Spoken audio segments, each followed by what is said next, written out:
Hello everyone, I'm Martinez. My name is Itzell.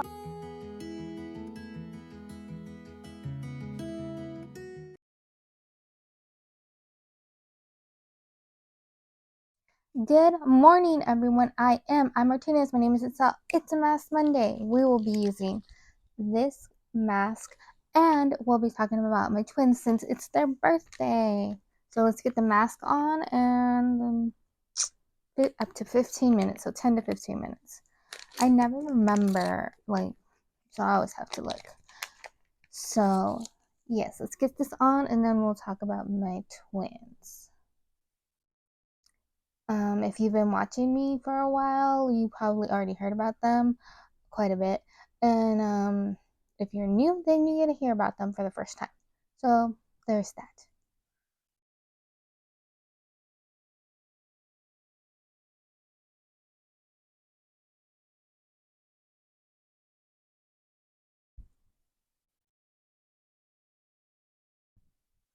Oh, yes, I almost forgot. I've said it in my previous video for Lucy's birthday, but if you want to, you want me to send you their wish list for their birthday, just reach out to me. How to reach me is in the description and on my actual channel. So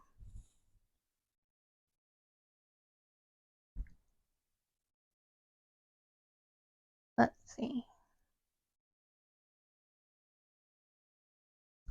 Lucy says I'm a monster when I wear a mask. My girls don't say anything, they just give me funny looks.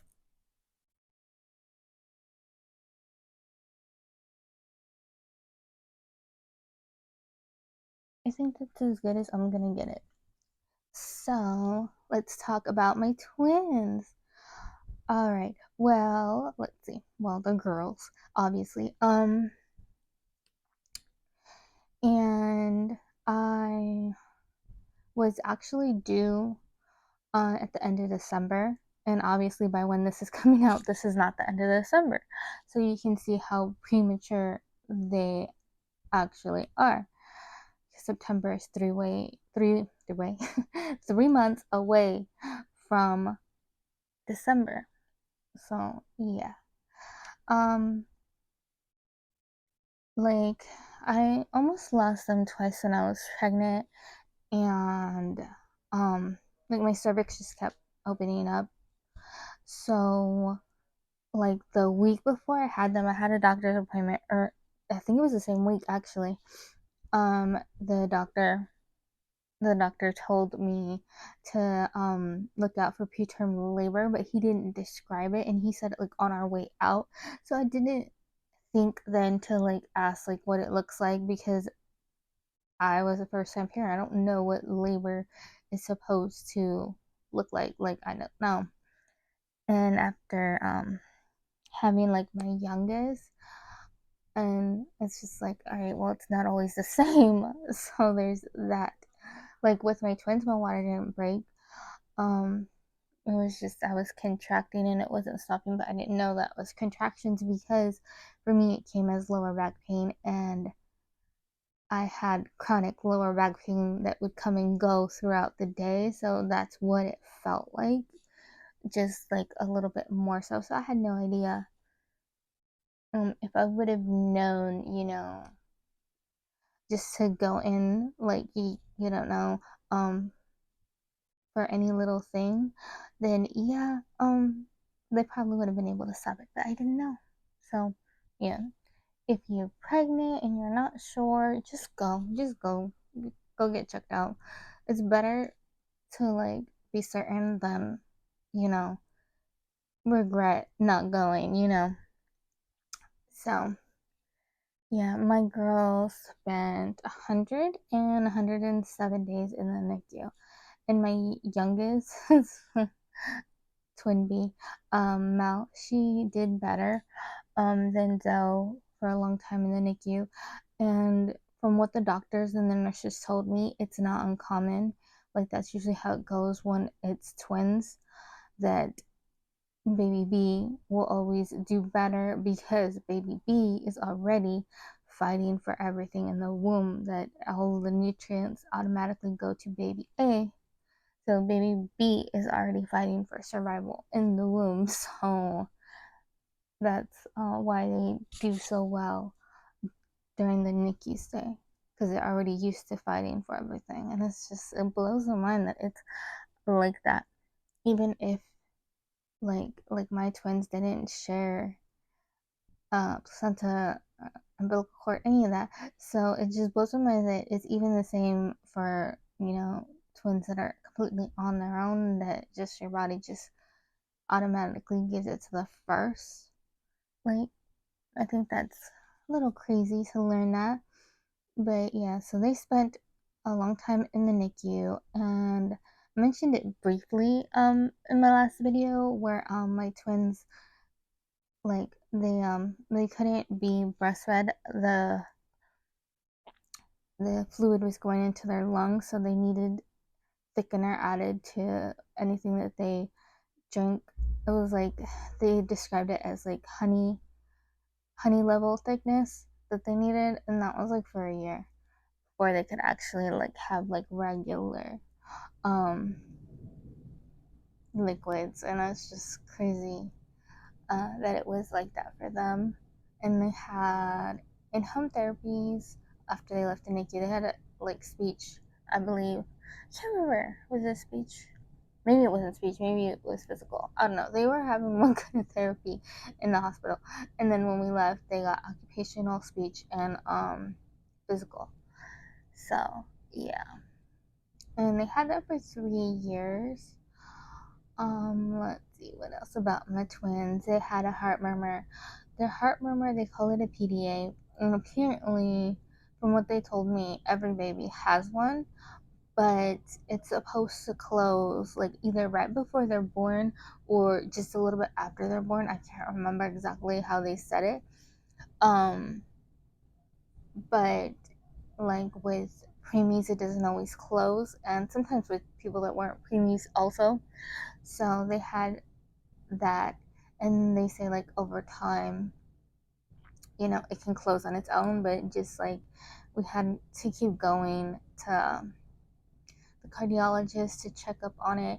And I've already discussed this in a previous video, but the cardiologist that they had didn't let me know that actually closing a heart murmur is controversial. And for one of my twins, he decided not to do it, and for the other one, he pushed for them to close it. And then come to find out, which is a little funny. So originally we were gonna go get it done in Phoenix, but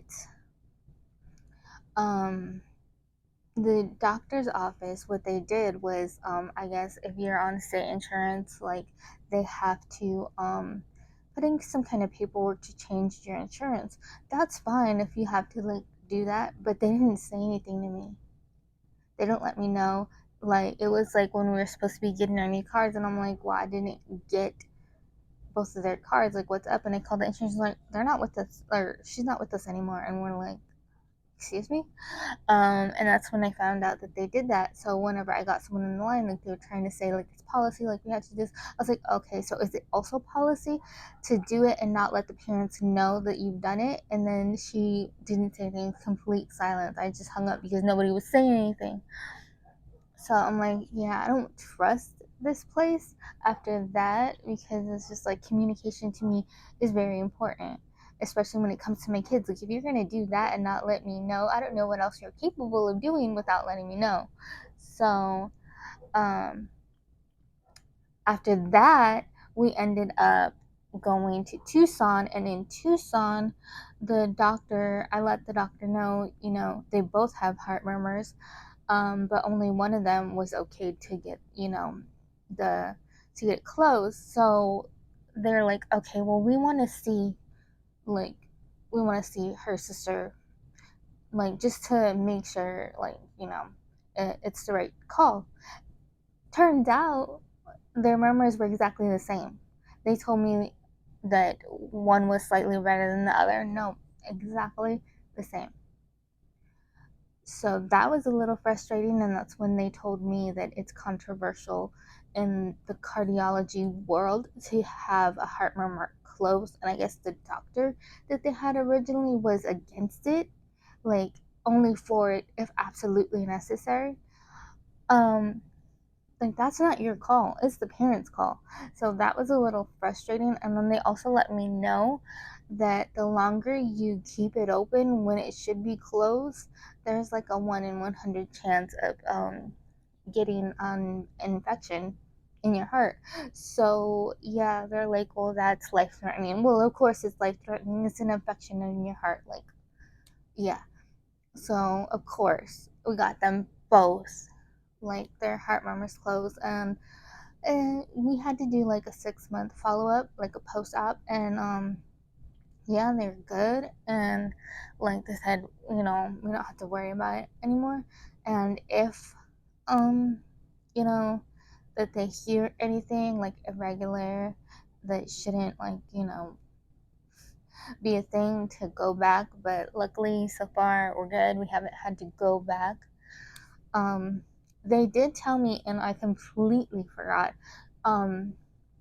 that when you have like the, I don't know what it's called, little mesh thing to close it, that it actually shows up like on x-rays. And maybe, like, it might show up, it might set it off, I'm not really sure, when you go like through airport security.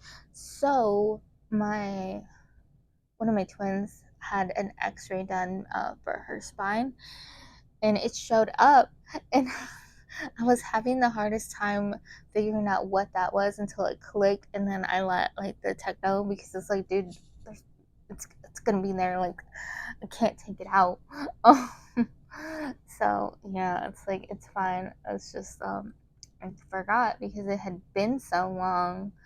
She was like 12. So yeah, like from 4 to then, it was like, yeah, that was a long time ago. So I didn't remember, like 8 years. Like, I remember it was there, but I didn't remember that they said it can show up in an x-ray. And he looked it up and it was in the right placement, so that's good. But yeah, so they both wear glasses. I think it's pretty interesting from what the doctor told me, like last time. One of their eyes is farsighted and one of them is nearsighted. So it's kind of funny you have one of each, because one eye you can't see close up and the other eye you can't see far away. Like, that's just funny to me. It's like, what? Can't your eyes get on the same page? At least be the both kind of, like, you know, I don't even know. But yeah, so I thought that was pretty funny. Like, to each their own, I guess. Like, vision wise, you can't help that. That's just how it is. But yeah, they're coming into their own, and they're like finding like their style, like what they like.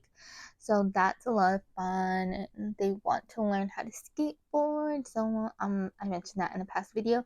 And yes, I'm scared. I'm terrified, because I know, like, learning how to ride a skateboard, and even when you're really good, you're gonna get hurt. Like, that's inevitable. So nervous about that, but also excited that they're starting to find out what they like, what they enjoy.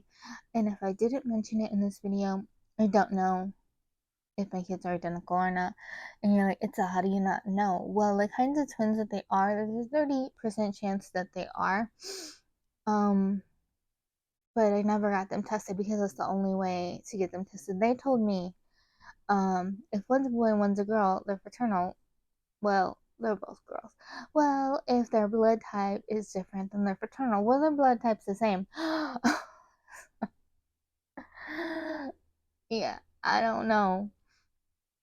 But, like, when they're older, if they want to do the DNA test to find out, that's fine with me. Like, they looked a lot alike when they were little. Now that they're older, they look less alike to me.